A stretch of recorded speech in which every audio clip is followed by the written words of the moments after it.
Welcome back to the National Defense. It's Randy Miller, and our next guest, you know him mainly for his work on Nothing in Common with Jackie Gleason, the fantastic Tom Hanks. There you go. There you go. That's a deep dive into the IMDb, but I appreciate it. Thank you. The great one. You worked with the great one. The Jackie Gleason. I once said working with Jackie Gleason was like working with the Pope. If you were on location, man, we were shooting in a car. We were shooting a scene in Chicago, and the word went out that Jackie Gleason was making a movie on the street. And I'm telling you, people came out of the shops. Oh, I bet. They were hanging their babies out of windows in order to point at him and say, "There he is. There's the great one. There's Jackie Gleason." He did everything. He did everything, but bless them with his hands. That was something else. Hey, this is a huge week for Tom Hanks. I mean. Oh yeah. Oh, okay. Yeah. Yeah. This is right. a special musical birthday. Sing it, Paul. Ask the question that is on everybody's Here we go. Will you still need me? 64 years old this week. I'm 64 on the 9th of July. That's correct. I was born. Now I understand you might have your finger on the pulse of this more than I said. I heard once that 1956 was the peak year for births in the baby boom generation. You know what? I have heard that same thing, and coincidentally, it leads us right into your project here, Tom, because the book came out that you wrote the screenplay for in 1955, if I'm correct, The Good Shepherd, and this is the new project that Tom Hanks is. Oh man, I cannot wait for this thing! Epic World War II movie. Greyhound plays Captain Ernest Krauss, his first command. World War II, leading an Allied convoy through a gauntlet of Nazi U-boats, and the thing well put. Thank you. I like the gauntlet. The gauntlet. Well, the thing that really interests me is, so the book comes out in 1955. That's only 13 years after the end of World War II. So, what made you think when you found this work that it would be relevant in 2020? Okay, we were not prepared to be coming out in the middle of a worldwide pandemic. Sure. It infected millions and killed hundreds of thousands. Sure.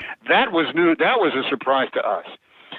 I saw a copy of this book in the kind of like special book section. It cost about $40. It was a nice case. And the photo on the drawing of the cover was of this old beaten man, white-haired, on the deck of a ship. Wow. His tie undone, his clothes all rumpled, an exhausted look on his face. It looks like it's freezing cold outside, yet he doesn't have a hat on. There's a signalman off to his left, and he's tapping out something on one of those signal lamps. There's a ship on the horizon that is tilted up, it's sinking, and it's on fire. And the name of this book is The Good Shepherd. And I just thought, from the cover, what has that guy been through? Right.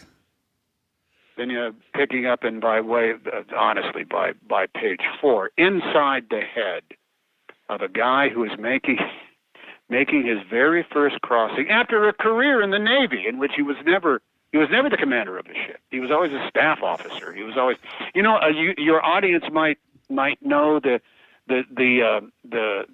rating, fitted and retained. He lived every time he came up for promotion, he was fitted and retained. Right. Not promoted. Fitted and retained. Yes. Literally a kiss from his sister. That's what that was. So, still had a job, didn't have a new stripe, didn't have more responsibilities, but he was still in the Navy after graduating from the academy in 1922. So here's a guy that, were it not been for the Japanese Empire, would have retired, not long after, not long into the 1940s, and would have had a career in the Navy, a handsome career. Yeah, decent career, Yeah. not necessarily distinct. And instead, boom, hey, you know what we need? Guys who know these tactics, know how to do all this stuff, know the rules, know it out. You, sir, are now commander of a Fletcher-class destroyer. And I don't want to say it's a floating bucket of bolts, but it's not the most, it's not a luxury yacht. It's not a roomy expanse of. Yeah, of anything. And yet, you're there not it is. turning that thing around like a Volkswagen. Oh, my Lord. As a matter of fact, Randy, finding out about how difficult, how complicated these things were was amazing. A lot of times when you make a movie, particularly about the Navy, you are battling against an awful lot of tropes out there that are in the cinema. Yeah, right. And you are having to take into account the realities somehow of a very complex fly-by-night operated machine. For example, I think I'm a pretty hip guy. I read a lot of this stuff. I did not know that watches switched over every 4 hours. So you had 4 hours on, 8 hours off. I had no idea. Had no idea. And if you were a helmsman, you know what you did for those 4 hours? You stood at the helm. Right. And you did exactly as you were told. And then you repeated your orders, and then when you did it, you said, okay, I'm done now, standing by, and that was what was expected of you. You find out these kind of like little details, and it's just, it just goes, and here's my big one, Randy. You take your average person who they've seen all the great ones. Right. Run Silent, Run Deep, The Enemy Below, Das Boot, Yeah. U-571, any of the thing. And the average folks do not put together this very simple fact of submarine warfare in World War II. On the surface, your average U-boat could keep up with anybody. Scoot along fast. All engines turning, screws giving out. Find the convoy, sink 'em. What they don't know is that when they went underwater, when they submerged, they had to slow down to a fraction of what their speed was on the surface. They could do 22 knots or something on the surface. Underwater, they could only do 6 knots, 7 knots. Why? Well, because they were operating on electric battery motors. Now, you want to take the technology of batteries made by Nazi Germany in 1939. Those batteries don't last very long. Right. They can't keep it going for very fast. They have to come back up to the surface. Why? So they can turn on the diesel motors, get the generators running, and recharge all those batteries in order to come back and do it again. I think most people would think, you leave Nazi Germany, you go underwater, you just stay there forever till you find some convoy, and then you Right. And that's how it all works. Yeah. A little more complicated than that. But see, that's the beauty of what you do, Tom. We're talking to Tom Hanks here in the National Defense, and those little teeny tiny details that most people wouldn't even bother with. That's what makes your productions what they are, because you take all of those and then you build it into this epic, mega, incredible thing that explodes on the screen, but you get it right. And that's what I can tell you for sure, that our audience appreciates that. Well, there is no anytime you put on, some brand of, officer stripes, or you put on what I like to call an army man outfit, what you want to hear from anybody who says, "Hey, you got some of that stuff pretty right." Wow, that's kind of like there's no higher praise, because there's been some movies in which it's literally just a costume. And by the way, I'm a big fan. Have you seen The Outpost? Rod Lurie's movie that's currently in a great movie. No, I have not seen that yet. About Afghanistan. It's. I'm mentioning it because my wife happens to sing the song at the closing for the closing credit. But it's a fantastic movie. But you it's those details that make it, first of all, fun to do. Sure. When you find out this stuff. Right. You're a curious guy. I am a curious guy, and everybody was saying, well, what's the jeopardy of the scene? I said, I'll tell you what the jeopardy of the scene. The radar didn't work. I know. We're all used to seeing radars, and everybody can read it, and it's blip, blip, blip, Sure. and it always works. that radar was so crappy back there that oftentimes all they got was the image of the white caps that were screwing up what they were seeing. They couldn't see anything sometimes. So you start throwing that in. There's a line that I absolutely love because it was such an important part of C.S. Forester's book, The Good Shepherd, was that the seas were too rough for the cooks to make hot food. Oh, man. Oh, wow. So even just making coffee was risking, a scalding.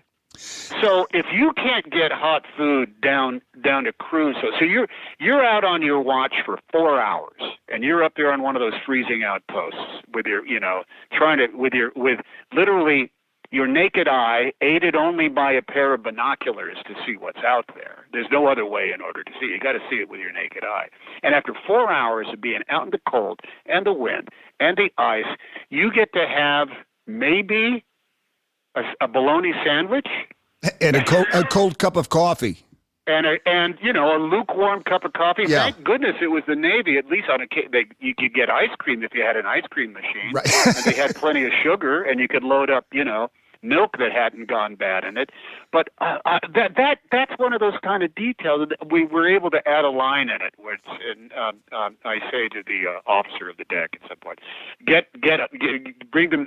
Let's go back to Station 1 and get hot food down the minute, if at all possible, because it wasn't possible. That kind of stuff is just that's like putting on a fabulous suit. I was just going to say, I mean, so that little line doesn't matter to maybe, I don't know, 75% of the people watching, but for the people that have been there and the people that know what you're talking about, they go, how did he know that? How did he get that? Just a little slice of it. This would make these movies are always you put them together like this. You read the source material, and you have 57,184 cherries sitting on a tree, and you put them all up on a piece of paper, and then you have to go, okay, first of all, we can't do all of these, and then there's less cherries on the tree. Right. And then you say, okay, we can't go back and show these scenes. I'd love to be in the ship's laundry, can't do it. And then what you're left with is maybe 122 cherries up on the floor. Yeah, but they're the best cherries, though. Well, I'd like right? to think, and that process just never ever stops being fascinating. Right down to like when we're shooting, we're right there. And thank goodness we got world famous Captain Dale Dye, U.S. Marine Corps retired, as well as a couple of other experts there. Gordo from the Canadian Navy, he was down in the CIC, the Combat Information Center. Oh wow! And he was doing all the math for us. He was laying out all the charts and the tables and all that kind of stuff for us. But we're up there, and a moment says we say it's easy to say, okay, sound general quarters. Well, here's a question we had. Hey, where's the switch for general quarters? What does our bosun have to do in order to sound general quarters? And literally, you find it right there, and that becomes codified in the rest of the movie from then on. When that happens, you just feel vibrant and alive. Yeah, and you worked on this thing for what, 10 years? Well, the better part of 10 years, I guess. I think I read the book for the first time. I'm going to say it was when my wife was on Broadway doing Chicago. whatever. And you're reading a book. I read the book, and I read the book, once, and then I read it again, and then I read it again. Then I started talking about it with screenwriters, down at the office, and we're always sitting around. Hey, I think you can make a really lean, cryptic movie out of this if you wanted to. Screenwriters are interesting guys because they're all men and women they're working on their own stuff, and right. They're getting paid for what they're doing right now, and when the next thing they want to take on isn't necessarily a writing assignment, they have to really dig it. So I'm not saying it laid fallow. The book sat on my desk, but it was always cooking in the back of my head. So when I actually had the time to say, you know what, Tom, I'm going to start, this is going to be a little bit of labor. I'm just going to see if I can turn this into a thing, the way it comes down to writing anything. And then you write it, and then it takes a long time, and then it comes around and says, is this a thing? And lo and behold, could have been a thing. But then thank goodness you find a director like Aaron Schneider who says, let me act this. Oh, man. You know, it goes through a test. I talk to other people, and they say, yeah, this is interesting, maybe this, maybe that. I don't know if that's the perfect. Hasn't it been done before? And I always say, not this way. Yeah, right. Hasn't been done like this. Well, and it's never been done on Apple TV. Thank goodness for Apple TV. I mean, God bless Apple TV. They come in and made it possible for, I don't know, every other person on the planet Earth to see our movie when it comes out if they're willing to pay the bargain basement price of what, $5.95 a month for Apple TV. And Tom, I know, and I've heard the stuff about epic movie, got to be on a big screen, got to be gigantic. But just what you said. That everybody can watch this. This is just amazing to me, and it could not come out at a better time. Well, if this had been able to come out on D-Day, the anniversary of D-Day, sure. That would have been great. We were originally slotted actually to come out around May 15th, which would have been the 45th anniversary. Oh, wow. Of D-Day. But we were still looking at the movie was still defining itself for us. So we were always able to cobble together a few more bucks, to put a few extra gallons of gas in our tanks and keep going at it. Then we were slated to be released. Okay, so check this competition.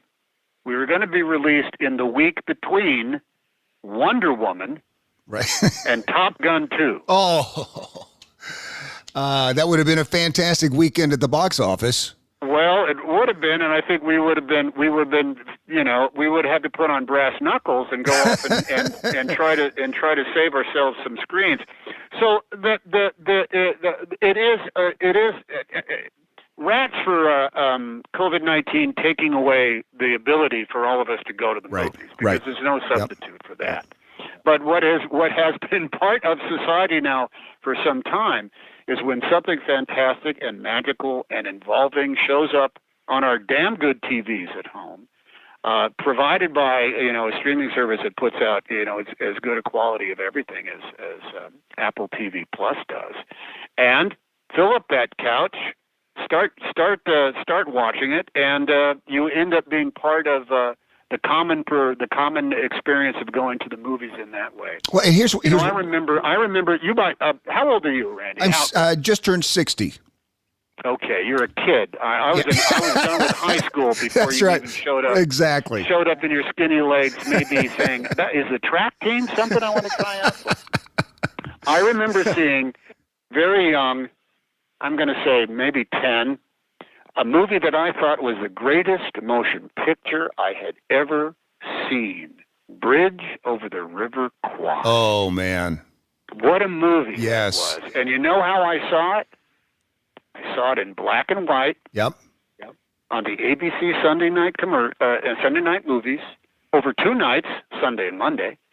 And it had commercials. And it was shown in pan and scan. You know what pan and scan was? Was it Panavision? No. Pan and scan was, the Panavision image was widescreen. Pan and scan was what TV did, in which the image literally moved back and forth across that huge image. Oh, wow. So if you had been seeing in the motion pictures, you would have seen William Holden and who was some of the Jack Hawkins having a long conversation in William Jack Hawkins' Holden. office. Yeah. But because it was pan and scan, you saw Jack Hawkins, and then it would pan over to William Holden, and then it would pan back over to Jack Hawkins.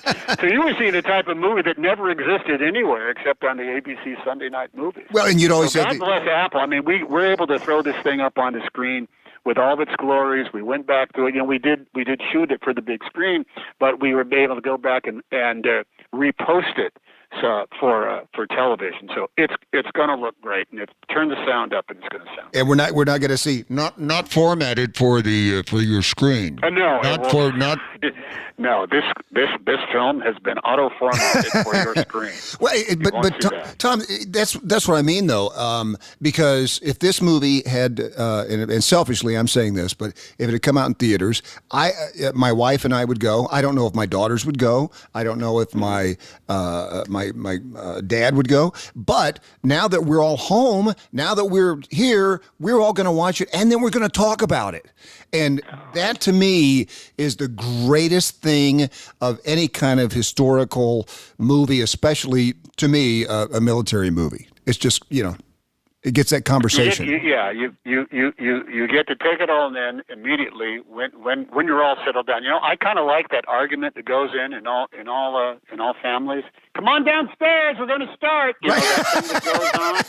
Right. Yeah. What are you doing? Yeah. Get off the phone. Come down. We want to start. Don't start it until I'm down.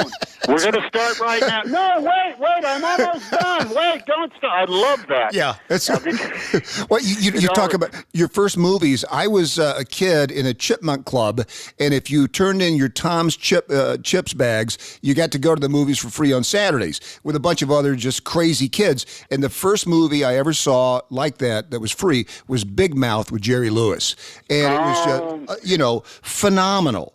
It's just you never forget that stuff. No, you don't. I am the type of guy that I can tell you the theater that I saw a certain movie in. I saw You Only Live Twice at the Cine 7 Theater. What was the first movie you took a date to? That's an interesting question. I've got mine. What was it? Mine was The Great Gatsby.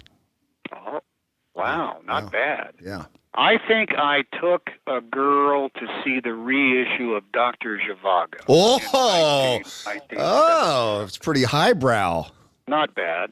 Yeah, that's pretty. Now I haven't asked you how you're feeling, and I'm sure you've been asked that 1,000 times today. But how are you and Rita doing? We have not. We got over our symptoms of the COVID-19 by, I'm going to say it, we were diagnosed on the 11th of March.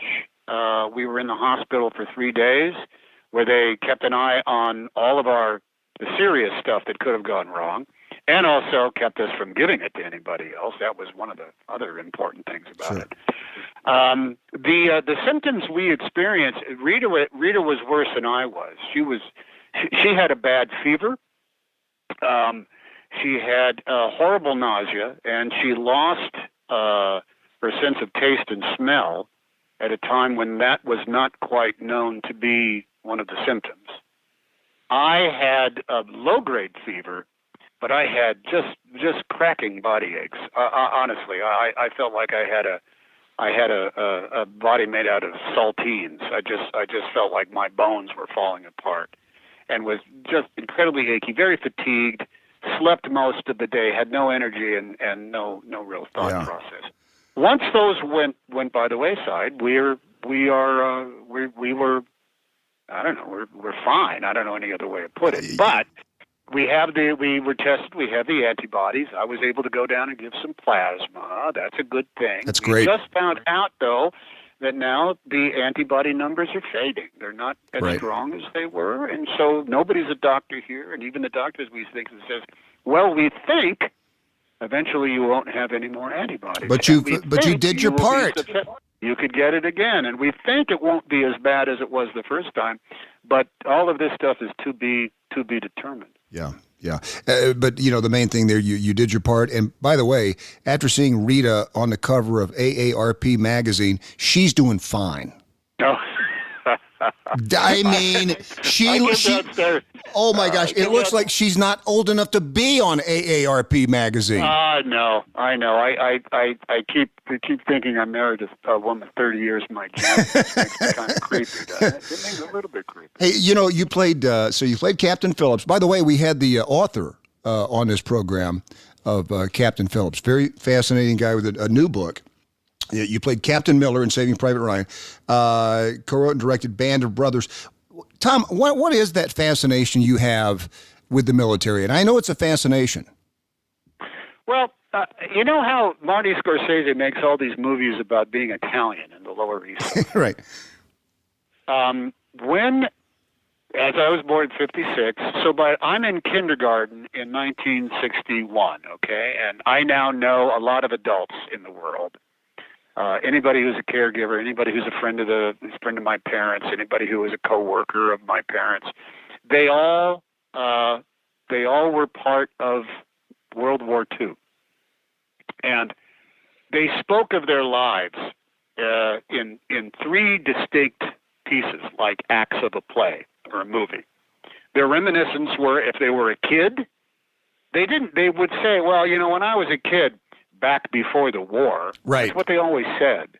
When I was a kid before the war, we did through this and I'm growing up. And when I was just in high school, this was right before the war, they would say. So there was this kind of like curtain around this experience of theirs. Right. And of course, since I'd been alive, it was, after the war. But when they spoke of that second act of their lives, which was, that was during the war. Yeah. And I was in San Diego because that was the war. And I was about to go to, or whatever that is. It's almost as though the tenor of their voices changed.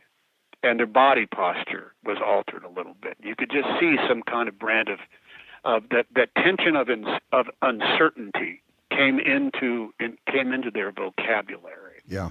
And because a lot of times it was said, well, you have to remember that was during the war. ...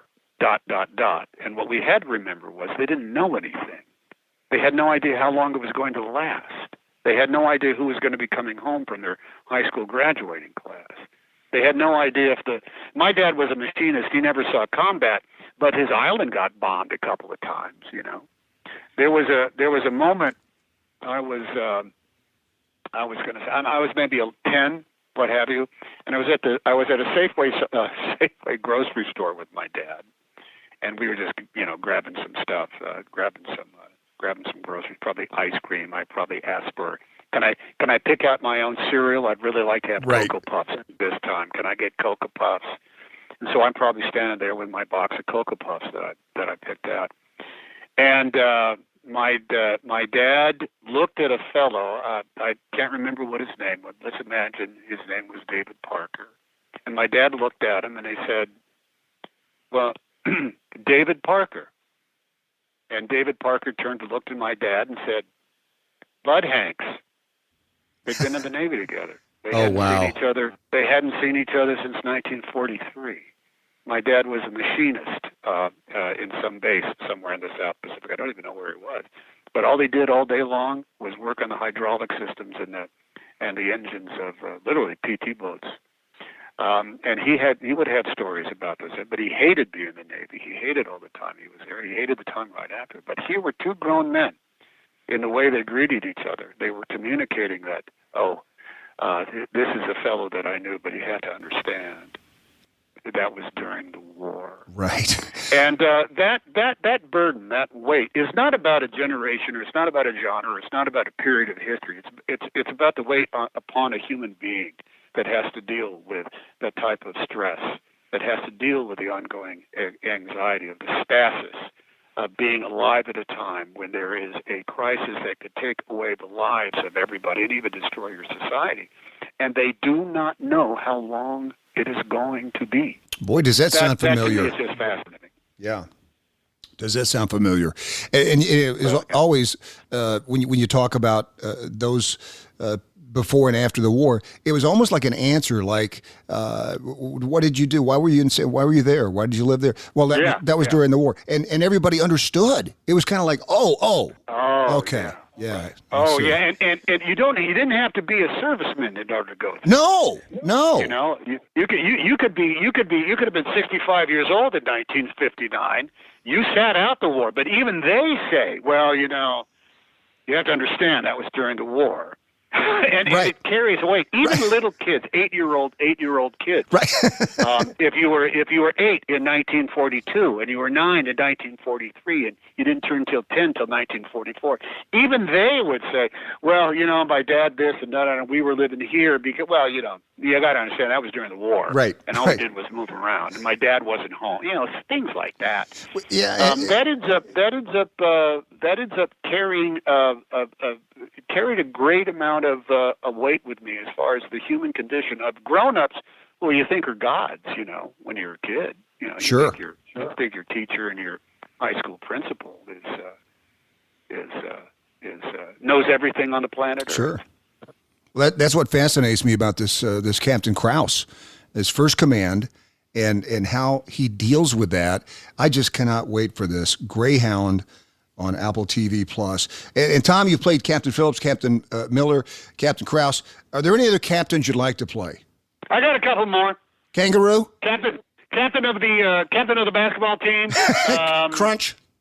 The Captain Jefferson Kidd and News of the World, that's coming out. I have a feeling when it comes down to my rank in movies, I've been fitted and retained. Yes, sir. Yes, sir. You've had a very distinguished career, sir. I've got more years of service as a captain still coming my way. Oh my gosh, Tom! Thank you again, man. Great pleasure talking to you, Randy. Thanks for having me. Always great pleasure to talk to you, and hope we can talk again soon.